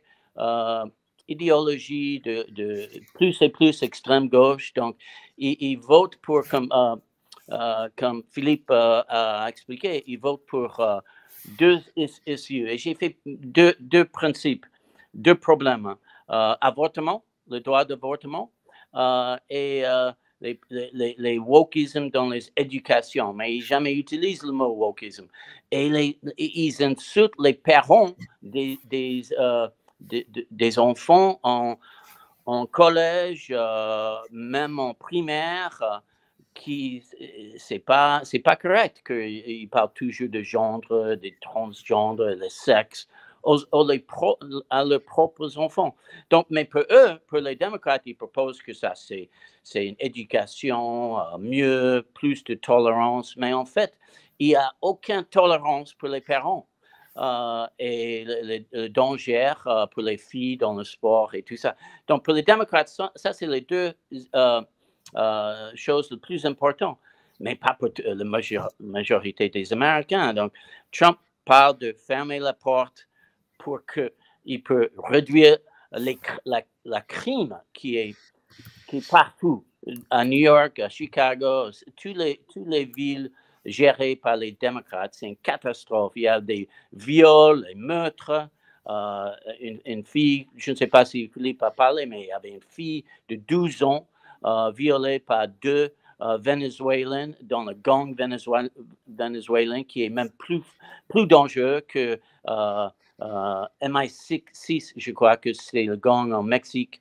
Donc, les Vénézuéliens illégaux qui sont partout aux États-Unis créent des grands problèmes. Les viols des jeunes, les meurtres des jeunes. Et je peux vous jurer que les Américains sont fatigués avec tout ça. Inflation, crime, immigration, coût d'énergie, éducation normale, et bien sûr, toutes les affaires étrangères que Philippe a bien expliquées. Oui, alors, Philippe Kersanti, j'aimerais que vous reposez, et puis vous pourrez répondre par rapport à Pauline, mais je vous repose la question parce que je suis encore sur ma faim. Je vois tout ce que les démocrates font de mal, mais j'aimerais qu'on parle un peu de ce MAGA, de l'enthousiasme. Quelles sont les causes principales de l'enthousiasme des Américains, de ceux qui étaient au Madison Square Garden, entre autres, pour Donald Trump? Je vais vous résumer ça en un mot: authenticité. C'est-à-dire que quand vous voyez Donald Trump, vous voyez un homme, ce n'est pas un homme politique, ça pourrait être votre ami. Il a beau être multimilliardaire venant avec l'homme le plus riche du monde, ce sont deux personnes que vous avez envie d'avoir à votre table et j'allais dire d'aller prendre une bière avec eux. D'un autre côté, face à eux, vous avez quelque chose qu'on dirait en anglais totalement fake, totalement faux. Quelqu'un qui ne sait que lire un prompteur, qui répète des éléments de langage comme un robot. On a pu voir récemment quand son prompteur a été coincé, elle s'est mise à répéter 10 fois le même mot. Donc, vous avez vraiment deux univers différents. Vous avez vraiment des gens, franchement, des gens que vous avez envie de prendre dans vos bras, avec qui vous avez envie de passer un moment. De l'autre côté, vous avez des gens qui vous méprisent aussi, avec cette forme d'élitisme californien. Vous comprenez, on est au-dessus de vous, on sait ce qu'il faut pour vous, on sait que les filles sont des garçons et les garçons sont des filles, on sait que on a besoin d'immigration, mais eux, ils vivent dans des maisons ultra protégées, mais ils sont prêts à vous faire venir 100 000 migrants dans une ville en se disant c'est pas grave, vous devriez vivre avec. Donc parce qu'ils ont besoin de leurs esclaves, qu'ils ont besoin de payer moins cher en tant que jardinier ou en tant que livreur Uber. C'est bien vrai. Donc ce que je veux dire, c'est que c'est une situation encore une fois, j'insiste vos auditeurs et téléspectateurs d'aller chercher à la source, d'aller sur YouTube et d'écouter Kamala Harris en anglais. Je veux dire, c'est quelque chose d'impressionnant. Je ne vais pas donner de nom, mais vous savez, je fais beaucoup de télévision actuellement, que ce soit sur BFM, CNews et France Télévisions. Quand je parle aux présentateurs après, quand je parle aux éditorialistes après les shows, et je leur dis, mais enfin, vous qui comprenez l'anglais, vous êtes quelqu'un qui avait une connaissance et une compréhension. On est d'accord, elle est nulle. Il me regarde, il voit qu'il n'y a personne autour, il me dit, oui, elle est nulle, elle est nulle. Donc, on a bien compris. Et les Américains ont bien compris qu'en cas de, malheureusement, si jamais elle venait à être élue, ce n'est même pas elle qui gouvernerait. C'est une clique derrière, ce serait vraiment la nomenclatura, comme à la pire époque de l'URSS, c'est-à-dire, on ne saurait pas. Comme depuis 4 ans, hein. Déjà. Exactement, vous avez raison, comme depuis 4 ans. Et donc, cette situation-là, les Américains n'en veulent pas. Ils veulent un homme fort. Ils veulent Donald Trump avec, son équipe de Champions League, Elon Musk et tous les gens qui les entourent. Ils veulent quelqu'un qui soit en mesure de tenir tête face à nos adversaires. Face à l'Iran, face à la Turquie, on a besoin de quelqu'un qui sache être... je dirais une puissance, la puissance par la force et la paix par la force et par la puissance. De l'autre côté, c'est la débâcle, c'est vraiment la débâcle en Afghanistan qui a provoqué ces agressions internationales et le fait que Joe Biden, les dirigeants, quand ils voient Joe Biden, vous savez, quand Joe Biden est venu en France récemment pour les 80 ans du débarquement, il y a des chefs d'entreprise qui ont rencontré Joe Biden. Oui, alors. Et l'un d'entre eux m'a dit, mais oui. Le type, il sucre les fraises. Il est complètement à côté de la plaque. Ils le sortent du placard une heure ou deux par jour. Pour, vous n'avez pas d'anecdote à nous donner parce que moi, non, mais simplement, la seule anecdote, c'est que quand ils les ont rencontrés, ils se sont dit, mais c'est pas possible. Donc, ces gens-là qui le touchent, qui le côtoient, ont bien compris que ça n'était pas lui. Et c'est là où c'est encore plus scandaleux parce que Kamala Harris, encore récemment, on lui a dit, mais alors, vous n'avez jamais vu que Joe Biden avait des problèmes cognitifs? Non, pas du tout, il va très bien. Et encore une fois, aujourd'hui... Ce que Macron a dit aussi.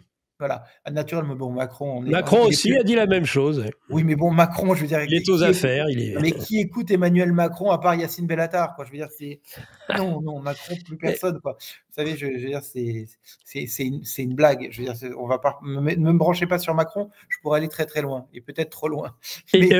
Est-ce que, Raphaël me note qu'en effet, il faut, sur cette authenticité de Trump, sur lequel j'aimerais revenir encore un moment, il faut aller chez le récent podcast de Trump, chez Joe Rogan, pour comprendre justement cet angle d'authenticité de Donald Trump. Donc, on le conseille évidemment à l'ensemble de nos internautes.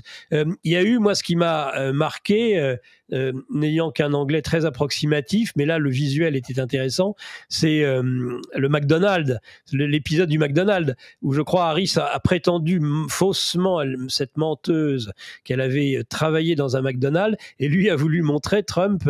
Et c'est vrai que là, il se dégage une authenticité, Philippe et Paul, assez extraordinaire du personnage. Ouais, je vais laisser Paul répondre là-dessus, parce que je pense qu'il a aussi beaucoup apprécié le McDonald's. Ah ben, on ne l'entend plus. On ne l'entend pas. Oui, alors... ok, voilà, c'est reconnecté. Oui, authentique, c'est le mot, exactement. Tout le monde sait que Donald Trump adore McDo. Donc,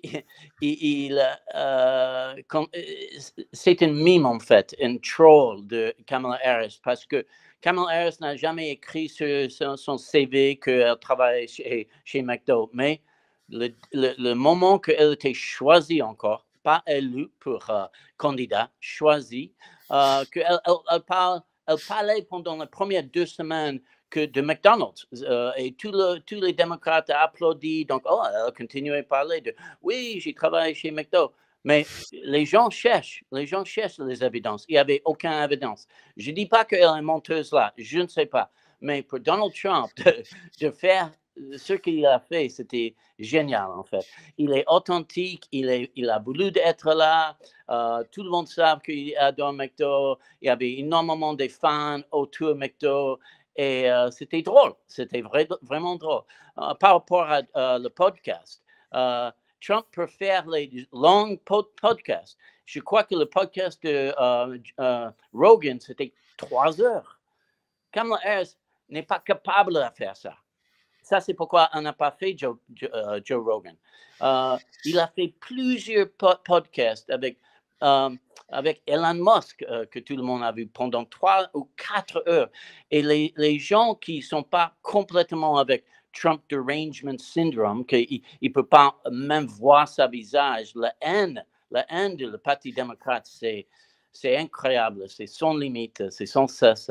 Mais les gens qui respectent, comme nous, qui vraiment respectent et aiment bien, il parle très, très bien et c'est très intéressant. Il parle de toutes les choses. Il parle de famille, il parle de son amour pour le pays, il parle des problèmes économiques, évidemment, dans tous les problèmes du monde. Et son téléprompteur, son note, ça, c'est un leader. Ça, c'est quelqu'un qui peut négocier direct, sans les notes, les talking points, devant Poutine, devant Xi, devant tout le monde. On a besoin de quelqu'un comme ça. Je réagis par rapport à une réaction du chat expliquant que c'est de la communication, que les Américains sont très forts en communication. Non, détrompez-vous. Je la vois comme vous, la communication. Hein, ils ont tous, et on a vu la dernière présidentielle, mais imaginons un peu Valérie Pécresse et son discours. Enfin, ils font de la communication tout autant que les Américains, avec des spécialistes qui la connaissent. Mais soit on est authentique, soit on ne l'est pas. Soit on est incarné, soit on ne l'est pas. Et indéniablement, c'est un homme incarné. Il représente quelque chose, il existe. C'est pas seulement là qu'il n'y a plus rien comme avec Biden, c'est qu'il est là, il est présent. Et dans cette présence, on voit qu'il est heureux à poser des questions sur la façon dont on fait des frites surgelées, que moi je mangerais pas personnellement. C'est pour dire, il faut être bon public un peu parfois. Et au-delà d'être bon public, il y a quelque chose. On l'avait vu, Berkoff, dans Les raisons de la colère, son livre qui avait permis de nous faire comprendre un peu, en France, en tout du moins. C'est le seul journaliste français qui avait rencontré Donald Trump. Il avait expliqué qui était le personnage à des années-lumière de ce qui nous est présenté, que c'est un idiot, c'est toujours la même chose. De toute façon, les républicains, ça, c'est le syndrome Reagan, c'est-à-dire que ce sont des débiles mentaux. Bah, écoutez, moi, j'ai l'impression qu'aujourd'hui, les débiles mentaux, ils ont changé de camp, hein. Vous pouvez réagir qui veut. Oui, je suis tout à fait d'accord. C'est cette notion de débile mentaux. Encore une fois, n'oubliez pas que Tim Walz a dit « I am a knucklehead », je suis un imbécile. Donc, c'est un imbécile doublé d'un menteur. Kamala Harris, c'est une femme totalement artificielle, c'est une marionnette. On sait qu'elle n'a pas le niveau, qu'elle n'a pas les compétences. Je voudrais rappeler simplement une chose importante parce qu'il faut mettre en perspective comment on en est arrivé là. En 2008, Barack Obama est élu président des États-Unis et avant, quand il est élu aux primaires, il se dit il faut que je prenne un vice-président qui ne va pas me faire d'ombre. Donc, il prend Joe Biden. Quand Joe Biden est choisi par le Parti démocrate, il se dit il faut que je prenne quelqu'un qui ne va pas me faire d'ombre. Donc, qu'est-ce qu'il fait? Il prend Kamala Harris. Et ensuite, quand Kamala Harris est donc nommée sur un coup d'État interne du Parti démocrate, elle se dit je vais prendre quelqu'un qui ne va pas me faire d'ombre. Elle choisit Tim Walz. Objectivement, je ne sais pas où on peut descendre plus bas. Rendez-vous compte d'une chose. Tim Walz, il est, comme on dit souvent, à un battement de cœur de la présidence des États-Unis. Imaginez cet homme à la présidence des États-Unis. Je pense qu'on serait dans une catastrophe et il faudrait à la limite que les États-Unis soient repris comme un pays en faillite par un syndic de faillite qui dirait non, on reprend le contrôle des États-Unis. Ce serait une chose apocalyptique tant au niveau américain qu'au niveau mondial pour la sécurité du monde.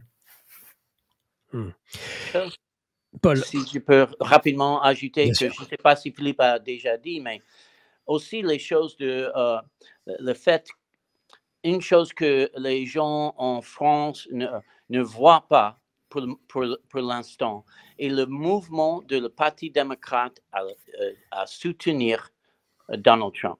Donc, surtout avec les minorités. Cette élection, c'est estimé le plus grand nombre de Latinos et les Noirs américains vont voter pour Donald Trump. Et ça, c'est extraordinaire. Pendant le Madison Square Garden rassemblement, ça durait pendant 6 heures. Et il y avait évidemment Bobby Kennedy Jr., qui soutient Donald Trump. Il a parlé. Et c'est vraiment horrible la façon que le Parti démocrate traite le fils de Robert F. Kennedy, le neveu de John F. Kennedy, comme on sait. Il était jeté encore comme les ordures. Et il y avait Tulsi Gabbard. Tulsi Gabbard, c'est un démocrate, ex-représentant de Hawaï, qui est ex-militaire, elle était un candidat présidentiel démocrate en 2020. Et elle a complètement quitté le Parti démocrate. Il y a beaucoup des autres qui quittent le Parti démocrate. Donc, ça, c'est pourquoi il y a tellement d'optimisme. Mais malheureusement, le seul, après 6 heures de plusieurs discours vraiment fantastiques, le média gauche en France parle de cette stupide blague par une comique sur Puerto Rico. Et il parle de rien d'autre. Et ça, c'est un exemple de la parti prise déjà qui existe en France, en Europe, ailleurs.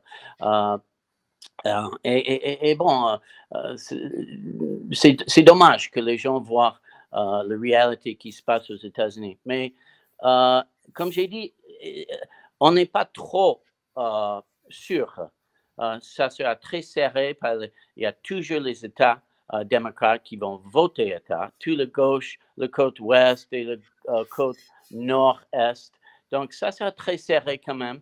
Mais malgré tous les attaques sur Donald Trump faits par le Parti démocrate, fasciste, Hitler, nazi, il ne faut pas oublier que c'est eux qui sont contre la liberté d'expression.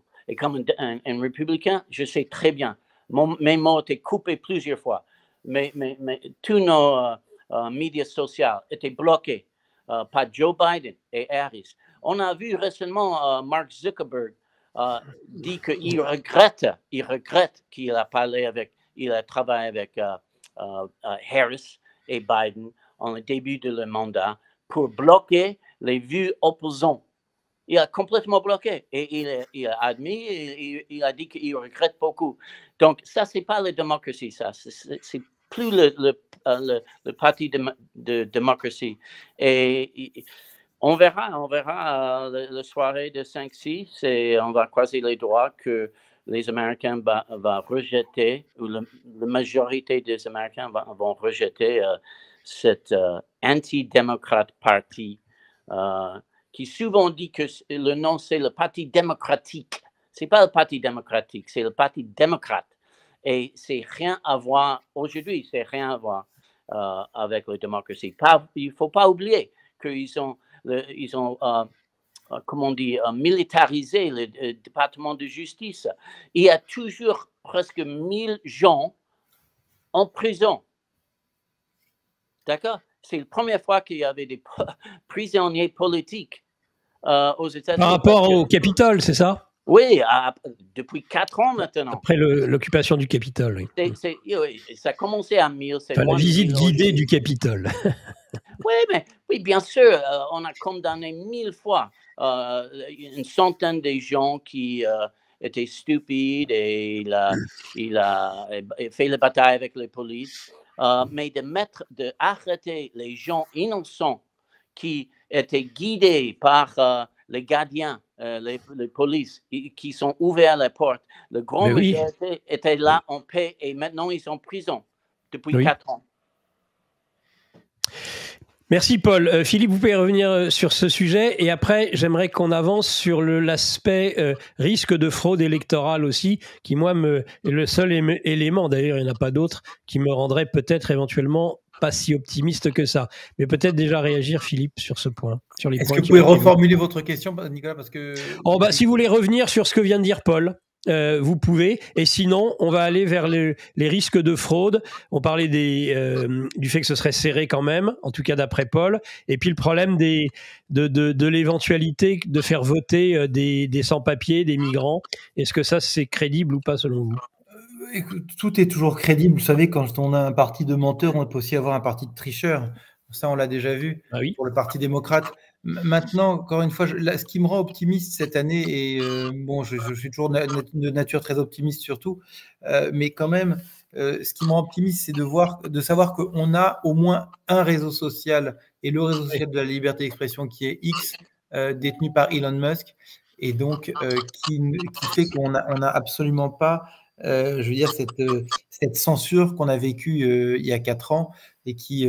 Sur le vote par correspondance en particulier, Philippe Kersanti, où des millions de tweets, paraît-il, c'est ce qu'a dit Musk lui-même, ont été effacés, qui contestaient justement ce vote par correspondance, par le biais duquel, semble-t-il, beaucoup de la fraude s'est déroulée. Alors, pas seulement, n'oubliez pas aussi une chose, il y a eu l'opération sur l'ordinateur de Hunter Biden qui avait été révélée au FBI, et que c'est le FBI qui a étouffé les révélations de cet ordinateur. Il est clair que si c'est l'information et je dirais la corruption, la drogue et les armes de Hunter Biden avaient été révélées, Joe Biden n'aurait pas été élu en 2020. Et ça, c'est vraiment grâce ou surtout à cause de la censure qui a été pratiquée par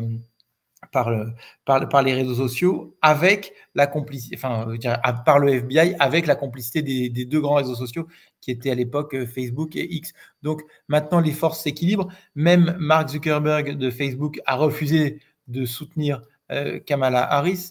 De la même façon que le Washington Post a refusé, le LA Times a refusé, USA Today a refusé. Donc tout ça pour vous dire pourquoi ce qui me rend optimiste, c'est que quand vous avez autant de gens qui disent non, ok, on déteste Trump, on aurait tout fait pour éviter Trump, mais là quand même, entre ne pas soutenir Trump et aller jusqu'à soutenir Kamala Harris, c'est impossible. Vous savez, c'est vraiment le choix cornélien. Et les gens disent non, ok, on se retire, faites ce que vous voulez, débrouillez-vous. Nous, on ne participe pas à cette histoire-là. Mais je crois que c'est très important. Et donc, c'est pour ça que c'est cet optimisme tous ces éléments qui me rendent optimiste et qui font que oui, il y aura forcément des tentatives de fraude. Oui, on a vu qu'il y a des urnes qui ont brûlé récemment et c'était dans des comtés très républicains. Donc, on a essayé donc d'effacer des voix républicaines. Mais bon, écoutez, il faut. Moi, vous savez, j'aime bien les westerns et j'aime bien les James Bond. Et à la fin, c'est toujours le gentil qui gagne. Donc, comme c'est nous les gentils, c'est nous qui allons gagner. Mais est-ce qu'au moins, chat échaudé craint l'eau froide, et est-ce qu'au moins les équipes républicaines, cette fois-ci, contrairement à il y a 4 ans, font le maximum pour, éviter la fraude, parce qu'après tout, un des moyens de l'éviter, c'est d'être présent, d'arriver à être présent, de s'imposer dans les décomptes, et puis peut-être aussi de prendre des mesures pour amener les gens à voter. Semble-t-il, les premiers résultats sur les votes qui se sont déjà déroulés en avance montrerait, puisqu'il y a cette logique cette règle qui veut qu'on se déclare candidat républicain, qu'on se déclare électeur républicain, démocrate ou indépendant, et que là, d'après les premiers décomptes, non pas du résultat, parce que les gens peuvent dire je suis républicain et voter démocrate et inversement, ou indépendant et on ne sait pas, mais est-ce qu'on est déjà plutôt dans des bons indicateurs, parce que ça, c'est pas du sorti des urnes, mais quand même, ça donne une indication positive. Alors oui, vous avez raison, les indications aujourd'hui sont bien meilleures qu'avant, mais encore une fois, il faut essayer de réfléchir un coup plus tard. Il faut aussi penser à l'élection de 2028. Et ce qui me semble, pour avoir parlé avec certains leaders républicains, ils sont prêts à changer le système électoral américain pour le rendre beaucoup plus fiable. Vous savez qu'aux États-Unis, on peut voter donc de toutes les façons. On peut voter à distance, on peut voter dans des boîtes posées dans la nature. Et l'idée, ce serait et on peut aussi voter naturellement sans pièce d'identité, ce qui est une catastrophe. Vous savez, en France, on pouvait voter par correspondance jusqu'en 1974. On s'est aperçu des fraudes. On peut aussi parler des fraudes électorales à l'époque de la mairie de Paris avec Jacques Chirac et Jean Tibéry, où ils cachaient les bulletins de vote, notamment dans les chaussettes. Donc, on connaît tout ça en France. Méthode importée de la Corse. Non, je plaisante. Voilà. Mais donc, aux États-Unis, l'étape importante pour éviter de se faire voler une élection la prochaine fois, c'est vraiment de sécuriser l'élection américaine par des moyens de contrôle extrêmement stricts et efficaces. Ça, c'est certain. Paul, est-ce que vous avez cette peur de vote, on en avait évoqué durant l'été, que des bus de migrants Ça existait, par exemple, David Lane nous avait parlé sur les frontières sud des États-Unis à une époque lointaine. Ça avait même servi jusqu'à Johnson, paraît-il.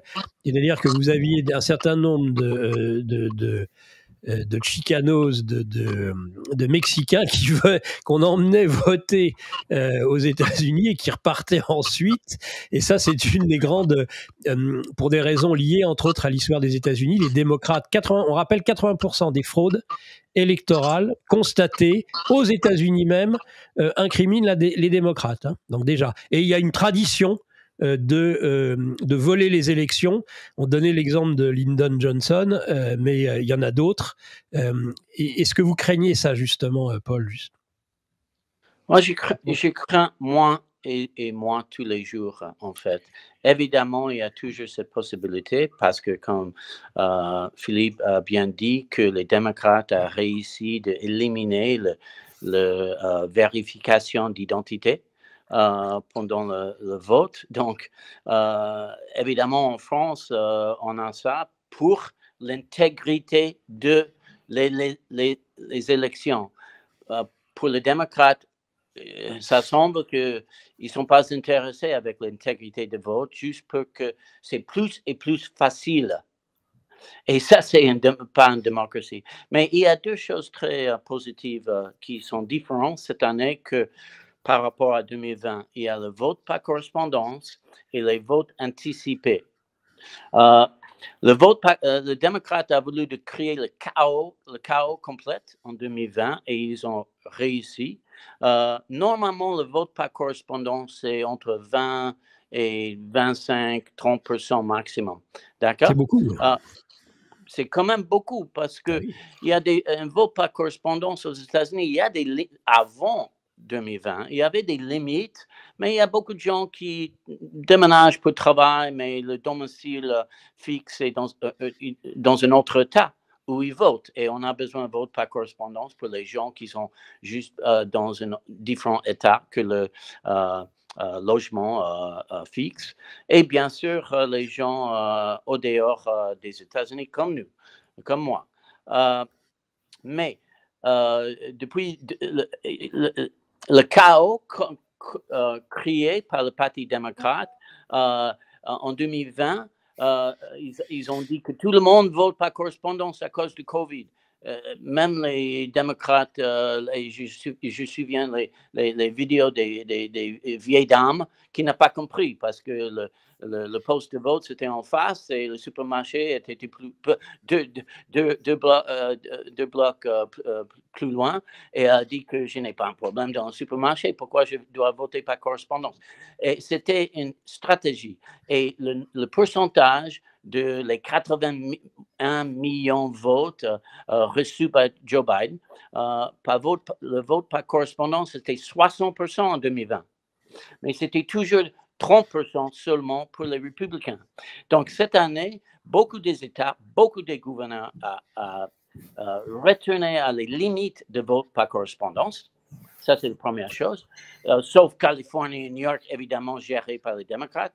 Mais presque tous les autres États ont les limites normales maintenant. Et vote anticipé, c'est très encourageant pour le parti, pour Trump, parce que normalement, par exemple, en 2020, les républicains sont plus traditionnalistes, ils votent le jour même. Ils préfèrent de se présenter dans le bulletin de vote, voir que c'est bien compté, bien scanné. Bien sûr. Mais maintenant, cette année, non. Ils ne votent pas anticipé pour que s'il y a des problèmes techniques, le jour même aux États-Unis, votre vote n'est pas compté. Donc, ils ne votent pas anticipé maintenant. Beaucoup, et on voit ça dans les sondages, que c'est presque égal en termes de la quantité de votes anticipés. Et ça, c'est pourquoi ça sera moins de chaos, normalement, le 5 novembre. Et pour cette raison, je suis plus positif. Je vais être un peu taquin. Je vous entends pas parler depuis le début de l'ami Tucker Carlson, de Musk beaucoup.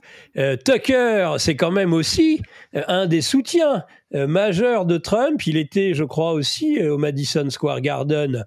Quelle est sa réception au sein du Parti républicain, Philippe Carsanti? Alors, moi, je suis pas tout à fait à l'aise avec Tucker Carlson parce que je m'en doutais, c'est bizarre. Voilà, il y a des prises de position qui me posent problème. Il y a une forme de, je sais pas si c'est le mot, on peut dire démagogie, une forme de, c'est un c'est la liberté d'expression peut-être aussi. Oui, non, mais la liberté d'expression. Moi, je suis pour la liberté d'expression aussi. Simplement, ce qui me gêne, c'est sa trop grande proximité actuellement avec Donald Trump. Je dois le dire. Hein. Je sais que Paul est moins gêné que moi là-dessus. Mais ce qu'il faut comprendre, c'est que la politique, sont des choses sérieuses.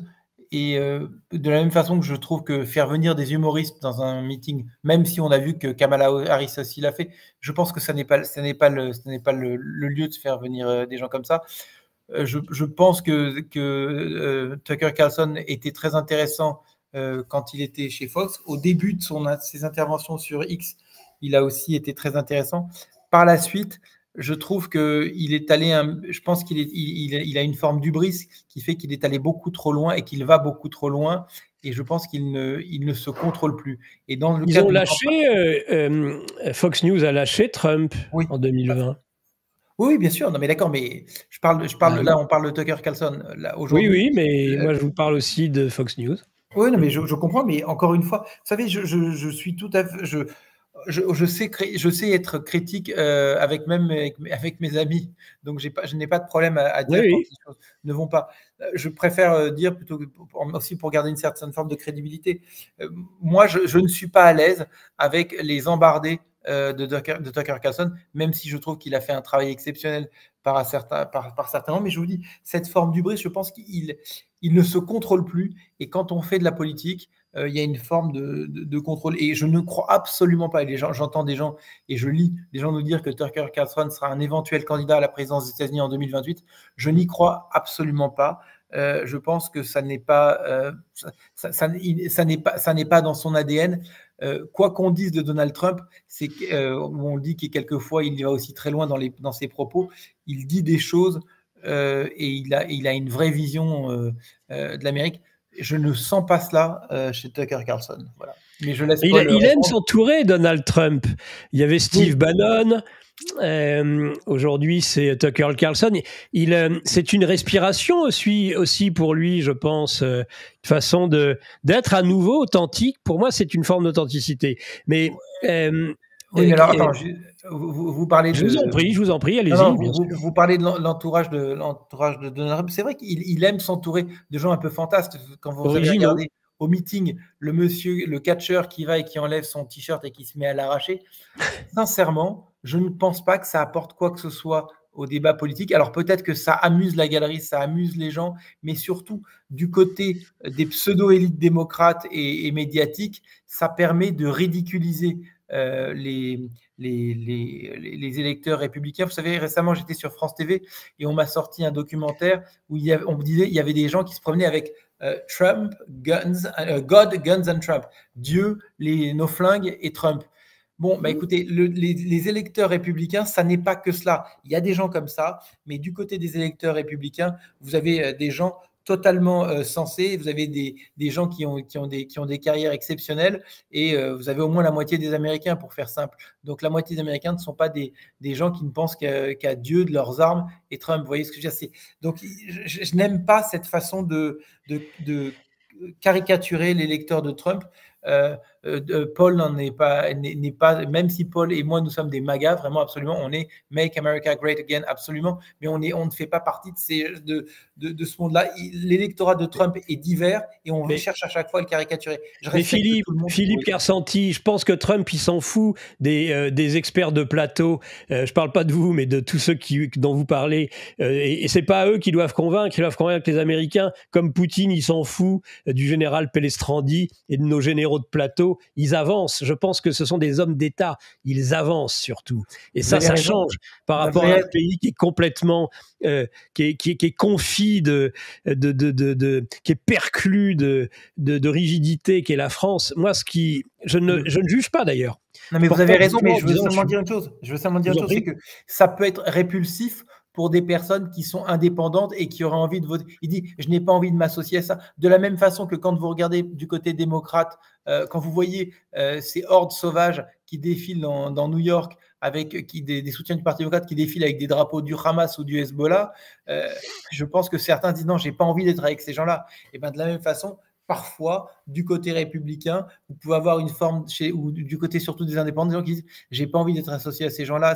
C'est vraiment ce qu'on appelle la proximité gênante ou la proximité parfois infréquentable, surtout du côté des partis démocrates. Je respecte tout le monde, mais ça n'est pas utile, surtout à 8 jours de l'élection, de prendre le risque de faire monter sur scène des gens qu'on ne peut pas contrôler. On a aujourd'hui, vous savez, quand vous avez... Intéressant comme débat, tout du moins. Quand vous avez sécurisé une affaire, vous ne faites pas rentrer dans la salle un clown et qui dit « tiens, on va jouer avec les contrats et on va les faire voler en l'air ». Non, vous avez les feuilles, vous les agrafez, tout le monde signe et tout le monde se serre la main. Là, le contrat, il est presque fait entre Donald Trump et le peuple américain pour qu'il soit réélu en 2024.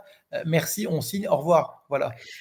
Moi, j'ai l'impression, et je vais finir d'être taquin et on arrêtera là-dessus, mais que chez certains républicains aussi, finalement, Trump, oui, on le prend parce que, alors je parle pas pour vous, et en effet, vous dites vous êtes MAGA, mais il y en a beaucoup qui on l'avait vu, et ça avait, à mon avis, causé la défaite de Trump aussi en 2020, parce que quand on a un parti divisé avec soi, il est difficile de contrôler les malversations de l'adversaire. C'est beaucoup plus facile quand on est un bloc uni. Mais j'ai l'impression que de même avec l'ancien vice-président, que l'actuel Vance, je pense qu'il y a chez certains républicains qui se disent on a Trump, il nous permet de revenir au pouvoir.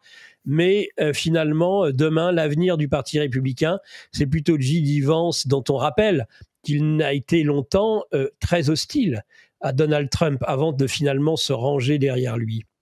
C'est la preuve de l'intelligence de J.D. Vance. Vous savez, il a changé d'avis, il a compris. J'ai beaucoup d'amis américains aussi qui, en 2016, n'ont pas voulu voter pour Donald Trump, qui ont ce qu'on appelle les Never Trumpers, et qui ont dit OK, on a vu les 4 ans, on a vu son mandat, et qui peuvent en plus maintenant le comparer aux 4 ans de Harris-Biden, et qui dit non, on a vraiment un vrai champion. Et c'est vrai ce que vous dites, quelque chose de très important, mais je pense Paul pourrait mieux parler de ça que moi, mais je voudrais simplement dire une chose.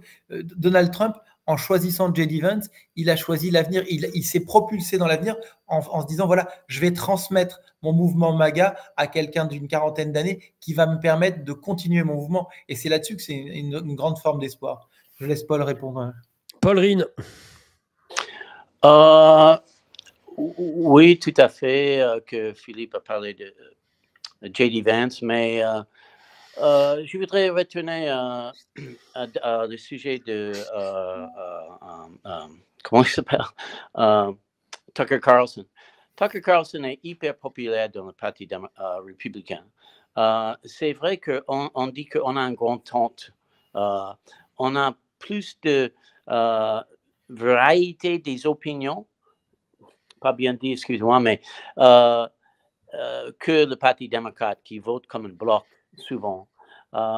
C'est sûr que Tucker Carlson a dit quelque chose de polémique en termes de les affaires étrangères. Mais quand il parle, si vous avez vu son discours à Madison Square Garden, il a reçu le plus grand applaudi pour sa défense de liberté d'expression, comme vous avez déjà bien dit, parce qu'il est authentique, parce qu'il parle surtout par rapport à les affaires domestiques, les problèmes domestiques, qui est la priorité des voteurs. Donc, il est quelqu'un, on peut dire, quelqu'un de popularisme qui déteste les guerres continues. Et quand il parle des affaires étrangères, il répète le sentiment de beaucoup des républicains qu'il faut arrêter les guerres, arrêter que les gens trouver une solution pour que les gens ne continuent pas de tuer, de mourir. Excusez-moi. Donc, il parle de tous les problèmes que j'ai déjà dit en domestique. Il parle des problèmes de illégal clandestine, beaucoup. Et il était complètement critiqué. Ça, c'est une des raisons. Et Covid aussi. Il a parlé de la vraie origine de Covid et tout ça.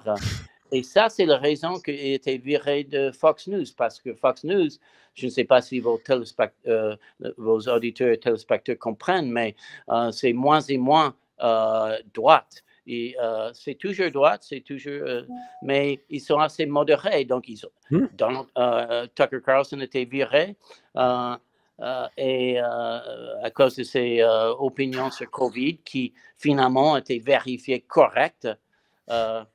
Et ça, c'est pourquoi il est très populaire. Et c'est une... Bon, ça, c'est... Après ça... Qu'est-ce que je peux... Mais est-ce que vous êtes d'accord avec Philippe Kersanti? Est-ce que vous êtes d'accord avec Philippe Kersanti? De toute façon, vous êtes obligatoirement d'accord avec votre porte-parole, mais est-ce que vous êtes d'accord avec Philippe Kersanti comme quoi Trump a une tendance parfois à jouer avec le feu?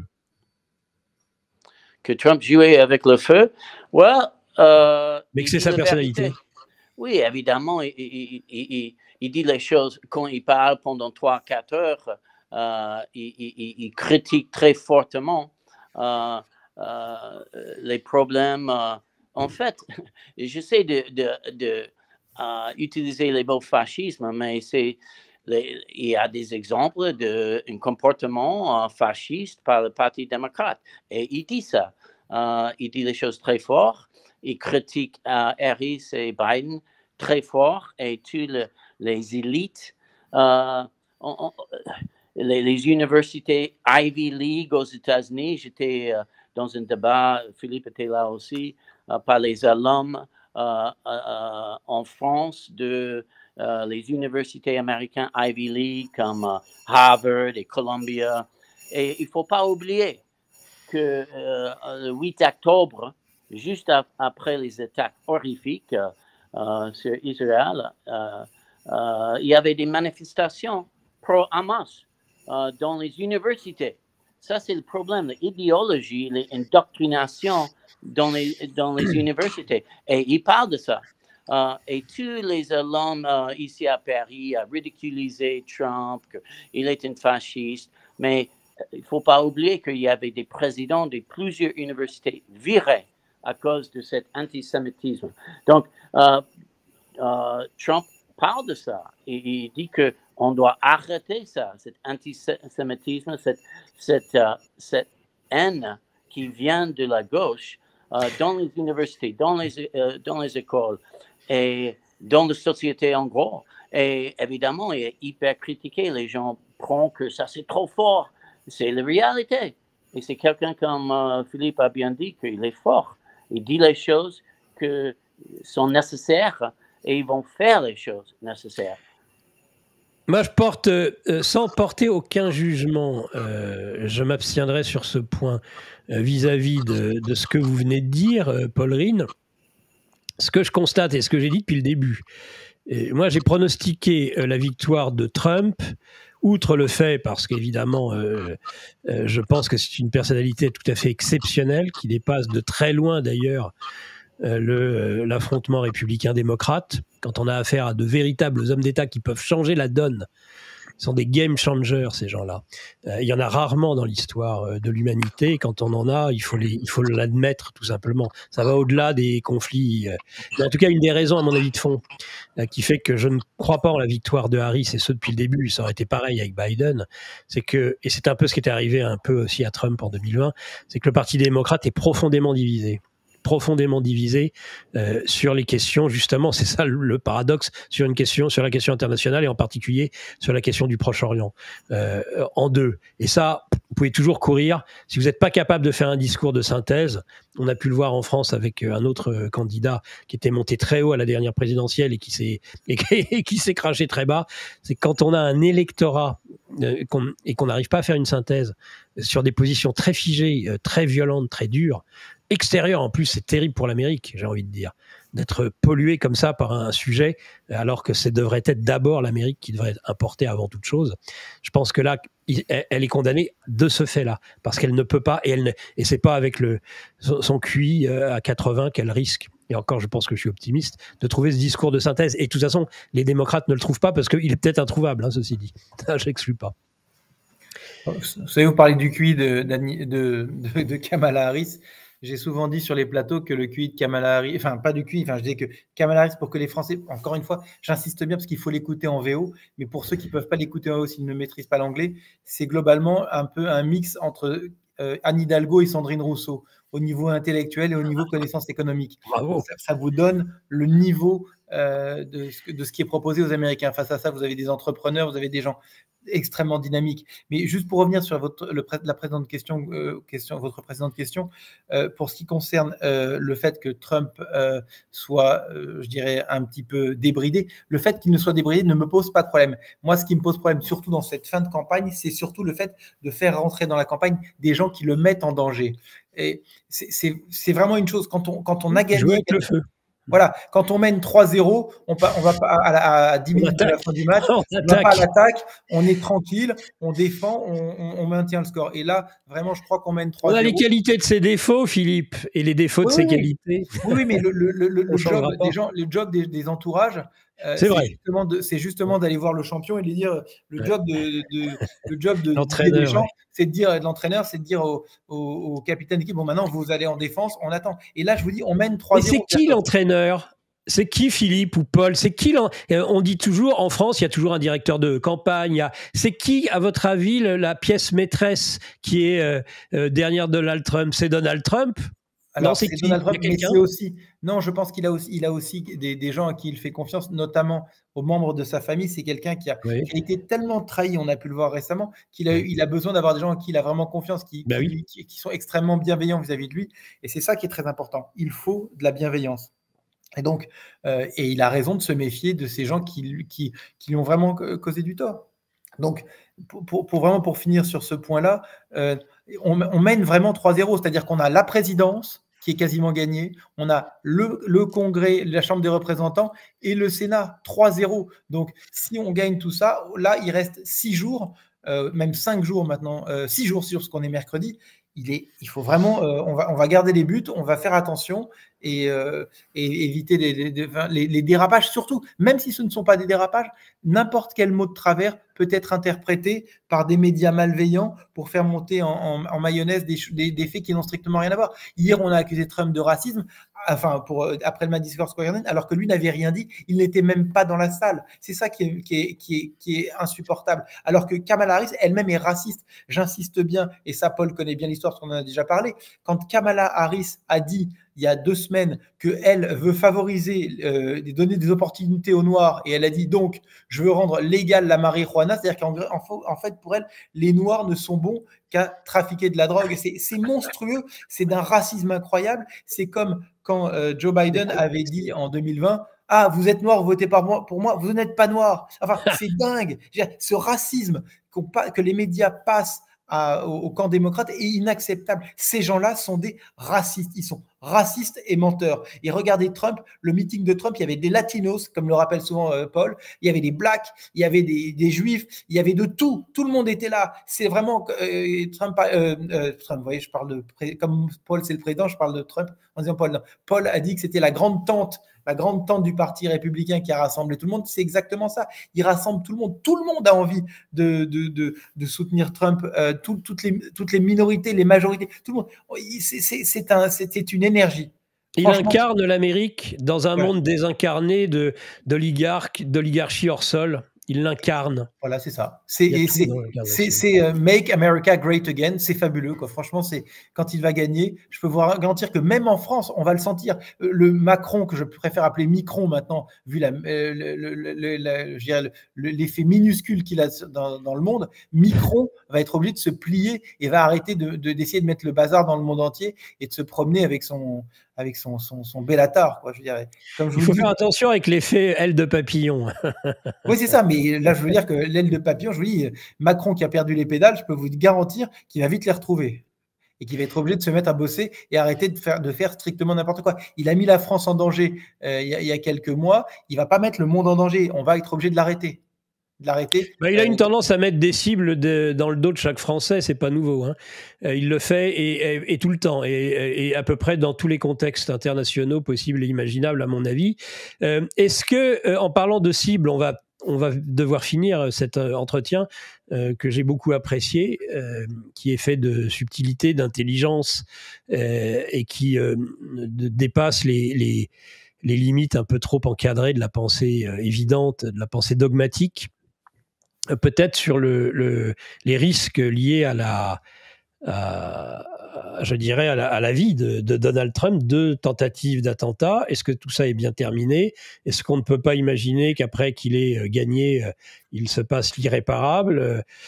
C'est déjà arrivé aux États-Unis, ce genre de choses-là? Bah, il a eu 2 tentatives d'assassinat. Et tout ça, c'est uniquement et clairement grâce à cause de la diabolisation des démocrates et des médias. Encore une fois, quand on dit, et j'insiste bien, et après je voudrais écouter Paul, parce que j'aime beaucoup quand Paul parle de ces sujets, mais quand on dit que quelqu'un est Hitler, eh bien, c'est normal de vouloir le tuer. Moi, je vous dis qu'en 1938, si j'avais pu tuer Hitler, je l'aurais fait. Donc, si on nous dit que Trump, c'est Hitler, un dictateur, un fasciste, comme on nous l'a répété encore récemment sur France 5, eh bien, c'est normal de vouloir le tuer. Rendez-vous compte d'une chose, c'est que quand Trump va être élu, que vont faire nos médias? Ils vont nous dire, les États-Unis, c'est un pays infréquentable, c'est un pays de nazis. Enfin, c'est absurde. Je laisse Paul parler. Bah oui, bah, bien sûr, tout à fait. Le Parti républicain est une grande tente et Philippe et moi, on sont d'accord 99 de temps, mais on a les différences des opinions et ça, c'est OK. Ça, c'est le Parti républicain. Mais comme Philippe a bien dit, que Trump, le moment que la première tentative d'assassiner, il avait le sang sur son visage et la première chose qu'il a dit était « fight, fight, fight ». Et il était critiqué même de dire ça. Oh, regarde, il a dit « fight, fight, fight ».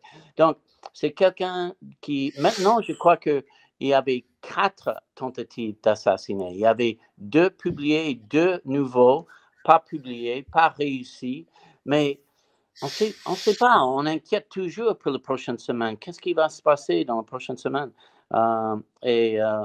Mais Trump, qu'on a déjà dit que son premier, il adore les Américains et il continue malgré les tentatives d'assassinat. Et il ne faut pas oublier que la première responsabilité d'un président, c'est la sécurité des peuples. Et maintenant, le crime, ça explose aux États-Unis et les démocrates nient tout. Ils disent que non, le crime n'est pas un problème, c'est un gros problème. C'est les statistiques qui ne sont pas vraies. Et toujours les démocrates parlent des statistiques de la FBI, mais les statistiques, tout le monde réalise maintenant les choses que Philippe et moi avons déjà compris plusieurs fois. Le FBI a changé le système de reporting en fin 2002. Donc, il y avait des grandes villes qui n'ont pas changé le système et n'ont pas reporté les crimes dans les grandes villes. Et c'était les grandes villes. C'était New York, Los Angeles, et y compris, je crois, Miami, dans un état rouge, en plus, donc d'être transparent. Et évidemment, le crime a augmenté. Donc, il y a les crimes dans les villes, il y a les portes ouvertes, il n'y a plus une frontière du Sud. Et il y a des grands problèmes. Et ça, c'est la priorité des peuples. La sécurité leurs enfants en le futur. Donc, il faut fermer les frontières, réaliser qu'il y a beaucoup de crimes. Il ne faut pas oublier que le Parti démocrate, y compris Kamala Harris, a voulu définancer les polices. On ne peut pas oublier les émeutes en 2020 de Black Lives Matter et Antifa. Tous les démocrates qui commençaient dans le ville et État, Minneapolis, l'État de Minnesota, de Waltz. D'accord? Et Harris est allé pour lever les fonds pour libérer les criminels de prison en 2020. Elle est complètement coupable, elle est anti-police, et ça, c'est très fort pour les peuples américains. Donc, Trump parle de ça, les médias n'aiment pas, il dit que c'est pas vrai, il n'y a pas de crimes. C'est deux différents mondes. Le monde réel, que les républicains parlent, des dangers pour nos enfants, les problèmes d'inflation et tout ça, et un autre monde. C'est très simple. Et j'espère que plus et plus les Français essaient de comprendre ça. Merci. Commencez à apprendre ça. Merci beaucoup, Paul Rine. Merci beaucoup, Philippe Kersanti, de nous avoir consacré 1h30 de votre temps pour échanger sur la politique américaine et cette élection qui aura lieu maintenant début de semaine prochaine. Je vous propose de vous donner rendez-vous à l'un et à l'autre. Nous allons voir exactement quelle émission spéciale nous ferons lorsque nous connaîtrons les résultats. Il y a la soirée du mardi, mais il y a surtout les résultats que nous aurons mercredi. Et évidemment, je souhaite que les uns les autres, vous puissiez être invités et que nous échangions dans le cadre d'une matinale et puis ensuite dans des émissions de plateau par la suite pour décanter et décortiquer les résultats dès que nous les connaîtrons. Avec donc un espoir, indéniablement, nous sommes mercredi, donc c'est dans 6 jours. Dans une semaine, nous devrions savoir à la même heure, la semaine prochaine, nous saurons qui est le nouveau président des États-Unis d'Amérique. La seule chose qu'on sait, c'est que ce ne sera pas Sleepy Joe qui, lui, termine en effet son mandat. Et je partage totalement l'analyse de Philippe Kersanti, mais ça fait quand même quelques mois que ça dure et peut-être 4 ans déjà, qu'il n'y a pas à la tête des États-Unis d'Amérique quelqu'un par rapport au danger imminent de certains conflits à la hauteur de la situation et que ça n'ait pas été relevé par les médias américains eux-mêmes, alors que maintenant c'est admis, suite à ce débat raté, qu'il n'y ait jamais eu cette question chez des Américains qui sont très patriotes, dire mais quand même là, il n'est pas capable d'être candidat, mais il n'est pas non plus capable d'être président, il aurait peut-être fallu faire quelque chose. Ça, j'avoue que ça me laisse un peu songeur sur l'évolution de la société américaine elle-même. Merci à vous en tout cas. Merci beaucoup, Nicolas. Philippe Kersanti. Merci, Paul Rine. Et donc, je vous dis, et j'espère bien à la semaine prochaine, messieurs. Merci. Ouais, merci. Merci, au revoir. France, voici comment se déroulerait le déclenchement d'une frappe nucléaire.